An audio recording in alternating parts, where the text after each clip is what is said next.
Hey, everybody, welcome to the People Productivity Channel, a place where you can become the better you. In every episode, we actually review things that are happening in the marketplace with an emphasis on finding tips, techniques, and strategies that not only help companies build and grow better leaders and organizations, but allow people to actually rethink some of the things they're doing so they can become the best you possible. Today, I have Ray Stasieczko on. It's interesting. I met Ray I happened to see one of his videos, End of the Day with Ray.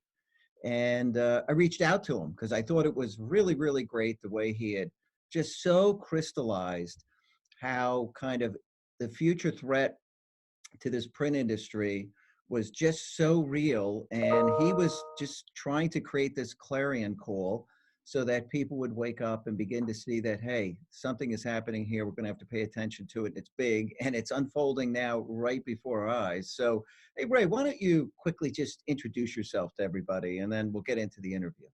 Great, Frank. First, Frank, I appreciate you having me on. It's an interesting time that we could sit here and look at our computers and see each other from across the country or across Fabulous. the world. Technology is really amazing. But my name is Ray Stasieczko. I'm the CEO and founder of Tester the Innovation Channel, which is really a collaborative put together to try to help the industry or the resellers in the technology field deliver innovative solutions to the channel. And through that process, I'm also a thought leader in the industry, and I talk a lot about where the industry is going or what could be based on what should be. Some people like that message, some people obviously don't. But video gave me a great platform to deliver it. Obviously, I've blogged for a long time since 2013. LinkedIn is my platform. But over the last, I would say, year, as videos really started to ramp up, it's very, very interesting to watch in the marketplace and look where videos go and how you can deliver that message. So I appreciate the time because I'm delivering again here today with you. Yeah, yeah. Well, I think you've got a really interesting message. And, one of the lessons that I think people can take from this, Ray, is that they don't have to invest a ton of money to build a channel to get their message out. If they have the right message, people are going to find them. And the reality is, I think, you proved that. You had a message that was very important, came out. I think you've done just a super job. And, the most recent post you had immediately quickly got, what, 14,000 views very fast? Well, I had predicted back in 2017 that HP would buy Xerox. Of course, Xerox, changed the tables. They're trying to buy HP, but either way, it's the same result. I think HP at the end of the day will write the check, probably do a stock swap. But the moral of that is that you have to be able to talk about things that you believe in or that you're passionate with. And if you really believe in your mind that you can help people, you should be able to tell that message. And we see a lot of whitewashing in our industry, and I'm sure that's in industries across the board where people want to articulate what could be based on what should be, but maybe they can't because of a sponsor. They're going to upset somebody, or we better not say that. And Yeah. the beauty of the beauty of video, the beauty of me at 58 years old, I don't really have those restraints. So I feel that there's a need to help the channel out. There's a need to help our friends that are dealers. If I could see something, they don't have to believe everything I say, but if it sparks their imagination to consider something alternative, well, that's great for me. And that's really what I want to do. I'm just trying to spark conversation. Hey, Ray, when we talk about the channel, why don't we explain to the audience what that is? Because you spend time in this enterprise print channel, and it's a big, big channel, right? Maybe up to 50 billion worldwide, although nobody really knows. It's huge. And you saw things happening there that, people weren't really willing to accept the fact that, things are going to change very rapidly. What held these companies back anyway? What do you think? I think it's a stubbornness. It's too easy to stick with our current circumstances because they're so good to us. And a lot of times we don't see the destruction, or we surely don't have the ability to destruct ourselves. And a lot of people gave Carl Icahn as an example, and Carl is he definitely is a disruptor. But Boy, big time. well, it's not just about Carl being this lunatic going into Xerox and causing all kinds of problems. Carl saw the reality that Xerox was heading toward Kodak. Those were his words. And, he also realized that in a declining market, and we are in a declining market, the only thing you can do is cut your cost and figure out how to deliver differently. And, he set out on a path to do that. He's done a great job. And henceforth, here they are with going to HP. But most industries, the print channel in general, you've been delivering copiers and services to end users. You've controlled the deliverable to the end users. The only way they can buy this equipment is from you when you talk to about the bigger pieces of equipment. People have been buying printers and desktop stuff for a long time without having our channel help them. But we're in a position now where, because of the decline, because of the evolution of equipment, it's not going to be very long before customers can buy what we always push to them. They'll be able to pull to them. And that's the biggest threat to the channel. But how does that look? Do I get rid of salespeople? If equipment is going to have less parts and less service needs, do I really need to have techs? How will we service? So when they start evaluating all of these things, it's hard for them to digest that their business is going to look totally different than it does today. And most people, when they look at their business, they see a fresh coat of paint in the future. They don't see walls being torn down and new infrastructure being built. And that's really what I want them to look at, because it's not about a fresh coat of paint. It's about tearing down the walls and building a new infrastructure. You started blogging about this back in 2013. And then, in 2017, you predict Xerox and HP ultimately end up merging as a result of consolidation of mature industry. Here it is happening, real time now, and complete inertia in the market, really, for years, people in denial. And I see this happening to so many companies in so many industries because of inertia. And it is that human nature of normalcy bias, that things are good, let's not rock the boat, let's keep this thing going. But suddenly there's this, huge awakening. And, you always have a very interesting saying, which is, don't pull the past to the future, right? Yeah, I penned that when Kmart bought Sears. A company becomes obsolete when they focus on delivering the past to the future instead of the future to the present. To Sears, getting together with Kmart, they should have bought a software company. They should have looked at an e-commerce platform. And the imaging channel is doing the same thing. That's what we call this print services business, the imaging channel. They're buying each other up. They're buying more of the same. They should be out buying a CPA firm, learn how to deliver financial services to their customers. They should be diversifying. Human capital is terrible. We're rotating executives from one office to the other, from one manufacturer to the other. We should be buying executives from Amazon. We should be buying executives from Netflix. Teach us how to do subscription models.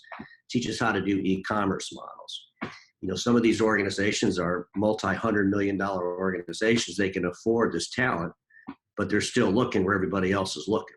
And, I think it was, I'm not sure who it was. It might've been Robert Stevens that said, when you look the same place as everybody else, you miss the same thing everybody else is missing. But the reality of it is our market has to look at new places, and we have to be willing to explore the unknown, regardless of how painful that path may look to upsetting our current circumstances, because it will be upsetting. And, I wrote this article this weekend. I think we ought to thank Carl Icahn, because at the very least, he should spur our imagination to think, holy crap, this is big. So the other manufacturers have to address this. Well, even if this deal doesn't go through, Xerox is on a path to disrupt the industry. HP is on a path to disrupt the industry. Do we beat them to it, or do we fall victim?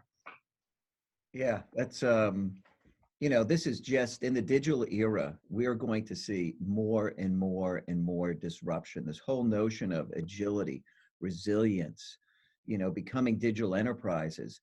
They're trying to be a non-digital enterprise, this, channel. And you're fighting against the evolution of technology. You'll never win. Yeah. It is kind of funny when you look at the way we continue to hold on to the past and try to justify it, even though we know all around us. And I quote this guy a lot. He was born in the late 1400s, but Niccolo Machiavelli said it was that lukewarm defender of innovation, which is one of the threats. It holds it back. We have a lot of people on the sidelines, and they're saying, oh yeah, we need to do this, we should be doing this, but they won't do it because they're not, they're insecure about their own future, in that new future. So they try to stay in the one they're in as long as they can. And it's those lukewarm defenders, especially at executive level, that really hold it back. And that's why you got to bring in different blood and you got to bring in different human capital, because if you don't do that, you're just going to have this everybody fighting for yesterday instead of fighting for tomorrow. And that's the difference. You can have a balance, but you better have a balance. And in most organizations, there's not even a balance. It's all about keeping yesterday alive. Yeah, it's so interesting, right? That you get this situation where, you know, these companies run by human beings are, you know, really at the end of the day, behaving so human. And people do this in their own lives. They have a cushy job doing something in a technology where that arc is heading down, and they do nothing to prepare. And I think, you know, people like yourself that make it clear there's a change coming in the immediate horizon, the future. They got to listen to these people, and they have to actually, you know, do what these industries need to do and not wait till that smoking volcano in the background, Mount Vesuvius, suddenly goes off, right? Well, most people, they're just afraid to even have the discussions. I mean, if you don't welcome the ways you can be defeated and really try to understand that, you'll be at the mercy of those who come and defeat you. I mean, you have to be able to look, you know, it's old battle. It's just a battlefield. You know, you have a battlefield of opportunity, and it's usually that reluctance to enter it, or those absolute unsecure. It's an insecurity of what the future's going to look like. I mean, we still hear people saying we're going to save an industry or we're going to save this. And when you say you're going to save something, that means you want to keep it in the past. It should be you want to reinvent it. We should be reinventing things as we go. And you know, I will say that, you know, if you wait to change, or you say, "Hey, I'm a change agent," we welcome that. It's too late today, because the innovators modify along the way, and there's a difference. You know, change is a result. So, you know, hey, I got to change. I'm forced to do something. Modification is a process, and it should be continuous. And if you look at these innovative companies today, you see them constantly modifying as they go. You know, Netflix has had 4 or 5 different platforms in 5 or 6 years. You know, Amazon, they're constantly modified because they're following the customer. And quite frankly, they're trying to stay out in front of the customer a little bit. And, you know, legacy organizations, they tend to be behind the customer until the customer just leaves them and they're chasing them. The customer says, don't stop. We're doing it a different way. Quit bothering us at this point. We're almost at a point where our customers are going to tell the print channel, stop bothering us. We found a better way. Yeah, very interesting. You know, I equate a lot of this. It's the same thing that I saw with an individual. A guy reached out to me back in 2015. I'd been a turnaround CIO, had a lot of connections in, you know, companies with CIOs, and he was desperate to get a mainframe programming job. And I said, listen, go to class, try to learn some new skill, because this is going to just continue to go away. You may get lucky, you know, there's a shortage of programmers in some areas. But then, you know, like 6 months ago, the guy reaches out to me desperate. He did nothing. And he was comfortable with his skills. And, you know, this looks to me, these individual stories look so much like these corporate stories to me, where they didn't enter the battlefield because they're just afraid. Yeah, they're afraid. Well, and, you know, the reality is, I don't think they're afraid. No one kicked them over the fence. You know, you know, and hopefully with the power of video and the ability for people to blog like never before, people that were never heard of can come out and give a message, and you don't have to listen to all the filtered, or what I call whitewashed messages through channel. You know, your normal channel publications will whitewash the hell out of everything. I mean, you could, you know, put, you know, dog poop on a plate and convince everybody it's the greatest thing you could ever eat, and they'll eat it. But today you have the ability for people to come and give a story, whether you want to believe that or not, but it should spark your imagination or your mind to say, well, maybe I ought to listen to that, or maybe, you know, let me dig a little bit deeper, because we do have the power with technology to explore things we never even thought possible before. And possibilities become probabilities a whole lot quicker than they ever did. And you got to admit what's possible. What was possible yesterday is a probability today. So I got to tell you, the speed that things are moving, it just amazes me, and it continues to speed up. The amount of time between major tech cycles and new innovative platforms coming out, and new companies appearing on the scene that are threats to the existing guard, is happening faster and faster. And Klaus Schwab, founder of the World Economic Forum, said, it's not the big fish that eats the little fish, it's a fast fish that now eats the slow fish. And I No, think you're right. that was absolutely right. And you see that happening, in the channels that you're working in. Yeah, it's definitely, as things consolidate, a lot of times that will force people to say, we better look at this a little bit different. So I think the Xerox HP thing is a great thing for the industry. It should force the channel leaders to start saying, maybe we ought to become our own little Carl Icons, as I said in the video I did. Where are we looking at controlling our cost? Where are we looking to diversify? We can't just keep talking about this stuff. We actually have to do it. And I think that the industry can learn all industries, if you just look at where some of the real problems occurred, or some of the failures, if you will. But if you look at Hertz, they still rent a car if you want to go to grandma's. They still rent a car when you wreck your car, but they lost all those business travelers. The number one expense on an expense account is Uber, not dollar-wise, but the number one entries. And so Uber can't live off the fringes. They lost their core customers, the sweet spot, and that's the fear for the imaging channel. Once you lose those customers that you're overselling, or you're selling with antiquated models, you're trying to push products when they want to pull them, and they discover a better way to do it, you won't be able to live off your production print. You won't be able to live off those complicated customers, because there is a huge percentage of the customers in that channel that are buying with a commodity mindset. And service organizations struggle with the word commodity. Yeah. Well, if you think about this, I tell this a lot, but the richest man in the world built a business saying, I'm going to be the cheapest and the fastest, and it was Jeff Bezos. And today that man and his company owns over 50% of the data in the Fortune 500 companies in his data center. Wow, that's amazing. So, you think about that. The guy is so hugely successful. And he was a commodity guy. 50%. Yeah. I mean, here's a guy who said, I'm going to just sell books online, and turn that into, the largest outsourced data center operation, data center as a service. Mm-hmm. And I've given many talks, October 24th, 2008, or maybe it was October 21st, Amazon Web Services, their on-demand data center, it went general release. Mm-hmm. And that was the beginning to me of this whole digital era, where anybody could quickly come up with an idea and bring it up to life in the cloud, like Uber. Uber, 2009, they started working on that. Mm-hmm. And, to think that today they're, the largest single entry on expense accounts, it's just unbelievable. Well, you think about Uber as just another example of, I have a saying that all organizations and industries are built with their own little puzzle pieces. And, if you look at Uber, but, they're 10 years old this year. I think it was March was their 10th birthday. Well, 10 and a half years ago, you could stand on the corner and you could pull out your smartphone and you could get a map that would show you where you wanted to go. You could go to the website of a cab company and call them. They would come pick you up, bring you to destination B. And then when you got there, you hand them your charge card. They put the little white thing on the phone. They scan it. So the taxi industry had all the puzzle pieces. Uber's the one that put them together. Yeah. And delivered the better experience. So all the puzzle pieces for any industry are there. It's just, can they rearrange them? Can they deliver it a little bit different, even though it might cause pain to the old way? Oh, because if they don't do it, the other guy will, or the innovator will, because they look for what the old way's doing wrong and set out on a path to educate them. I mean, that's what they do.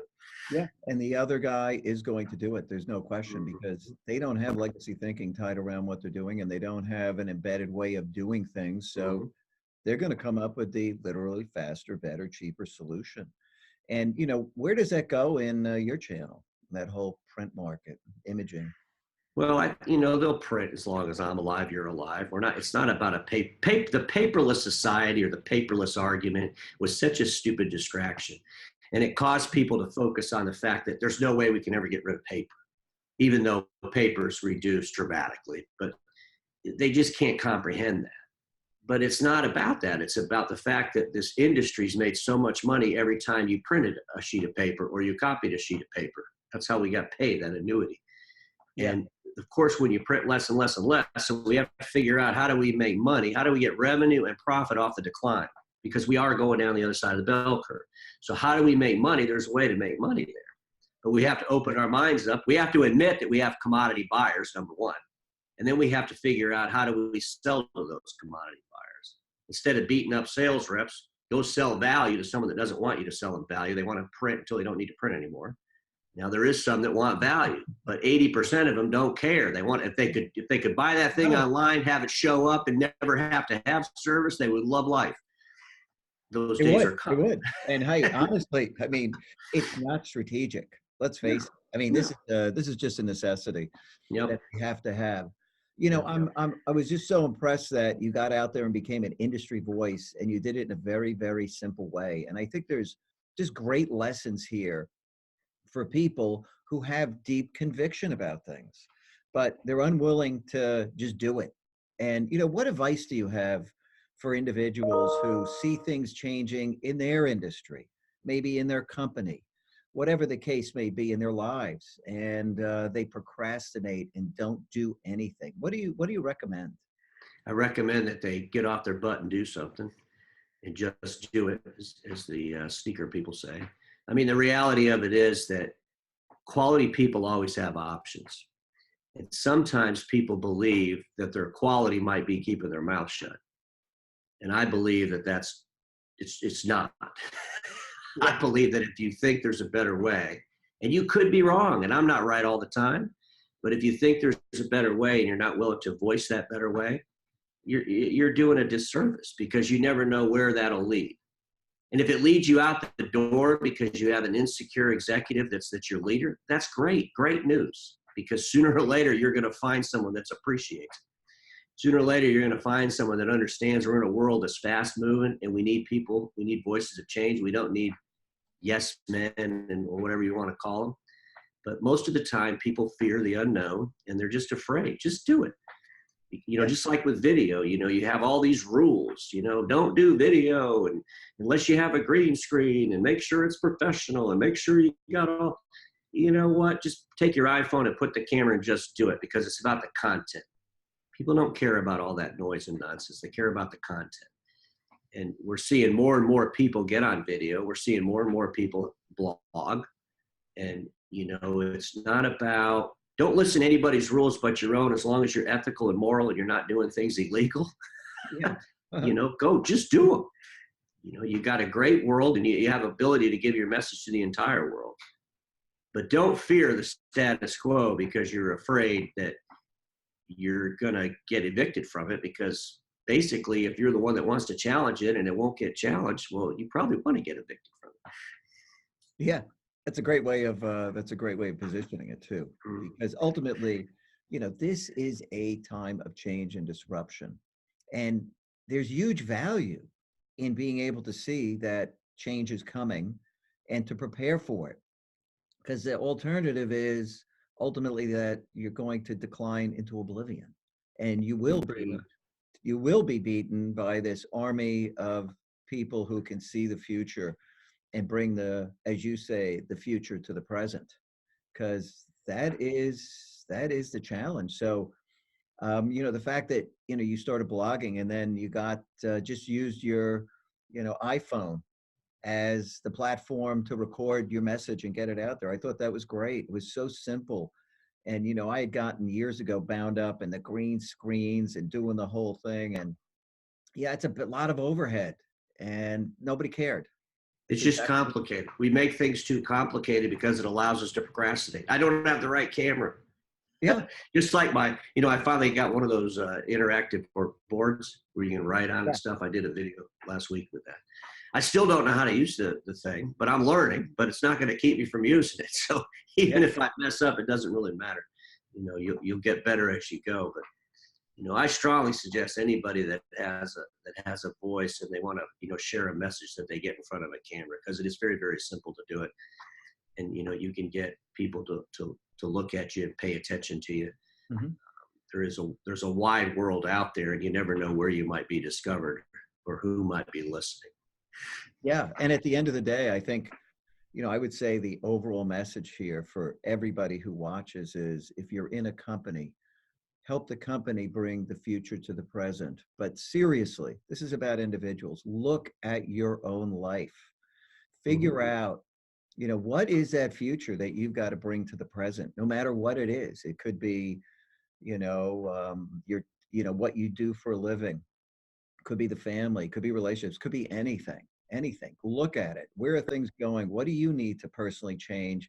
Because the world is going to change around you, and those who don't change with it or change in advance of it, I think, are the ones who are going to suffer. Ray, do you have any closing thoughts for the audience? Well, I would just say that, it's all about experiences, and experiences come from those around you. How do they experience you, whether it's personal or business? How is your customer experiencing you?